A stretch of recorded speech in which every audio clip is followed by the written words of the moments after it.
Un ritorno alla vita in libertà per 3 grifoni speciali.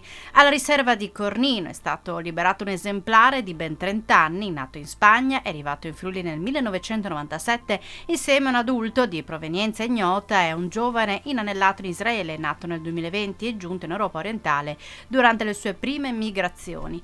L'evento, che ha richiamato come sempre un folto pubblico, rientra nella manifestazione Vivi e Liberi di Volare, curata dalla cooperativa Pavès che gestisce il sito protetto. Durante la giornata, studiosi ed esperti hanno fatto il punto sullo stato della colonia. Dopo le difficoltà del 2023 legate al divieto di utilizzare carne suina, quest'anno l'alimentazione è tornata regolare e la riproduzione mostra segnali di ripresa, con 40 giovani involati. Il vice sindaco di Forgaria nel Friuli, Luigino Ingrassi, e i rappresentanti delle istituzioni presenti hanno sottolineato l'importanza della collaborazione internazionale per il successo del progetto Grifone. Intanto i 3 rapaci liberati hanno già ripreso il loro volo, simbolo di speranza e di tutela per l'intera specie.